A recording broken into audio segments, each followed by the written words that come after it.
കൂജന്തം രാമ രാമേതി മധുരം മധുരാക്ഷരം ആരുഹ്യ കവിതാശാഖാം വന്ദേ വാൽമീകികോകിലം.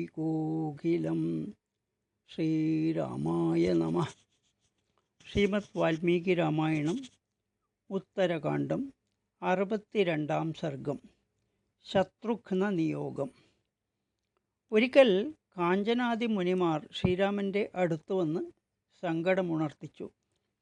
മധു എന്ന ധർമ്മിഷ്ഠനായ ഒരു രാക്ഷസനിൽ സന്തുഷ്ടനായ പരമശിവൻ ഒരു വിശേഷപ്പെട്ട ശൂലം അവന് കൊടുത്തു.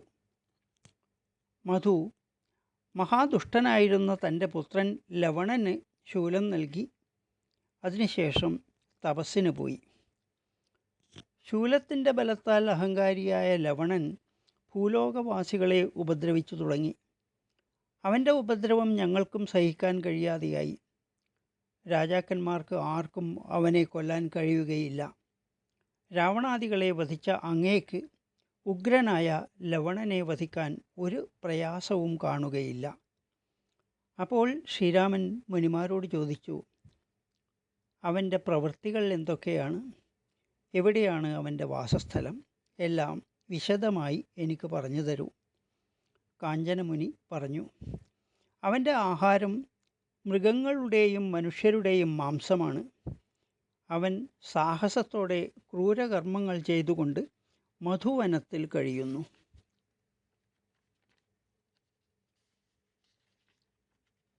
ഇപ്രകാരമുള്ള മുനിവാക്യം കേട്ട് ശ്രീരാമൻ പറഞ്ഞു, ആ ദുഷ്ടനെ വധിച്ച് നിങ്ങളെ ഞാൻ രക്ഷിക്കാം.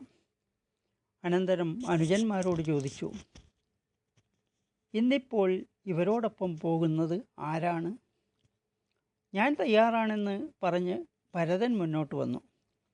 അപ്പോൾ ശത്രുഘ്നൻ പറഞ്ഞു, അങ്ങ് വനവാസം ചെയ്തിരുന്ന കാലത്ത് തർക്കമൊന്നും പറയാതെ രാജ്യഭരണം നടത്തിയത് ഈ ജ്യേഷ്ഠനാണ്.